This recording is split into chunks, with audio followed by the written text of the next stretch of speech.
That's why today is called Built to Collapse. Judgment begins at the foundation. So I know that as we've had some people visit us and come here, I want to make sure that I'm giving you the best that I can to understand why are we so caught up in the Old Testament? Why does Mike spend so much time in the Torah? Why do we use these words? There's this guy in the New Testament, his name's Paul, and he writes this in Romans, which is a New Testament letter, and it says, "For whatever was written in the earlier times was written for our instruction." Paul's referring to the Torah. He's referring to the prophets. He's referring to the writings.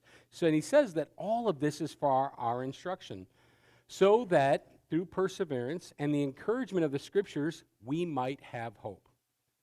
The idea is that we're supposed to look at what those who came before us did, and what they did right, we should do right as well. And what they did wrong, we should learn not to do that as well.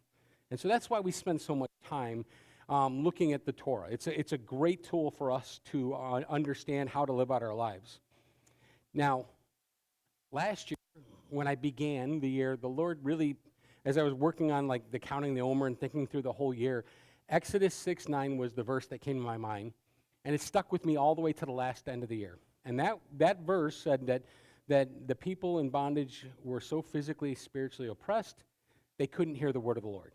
It really changed the way I looked at the world around us. Like, hey, why are so many people not coming to Christ? Well, because they're physically and spiritually oppressed, right?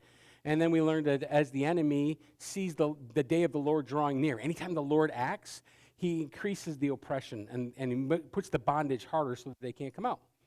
This year, there was a word that I felt like the Lord, it wasn't even like, and I'm not going to tell you like, oh, Lord called me up in the middle of the night and said, hey, Mike, here's your word.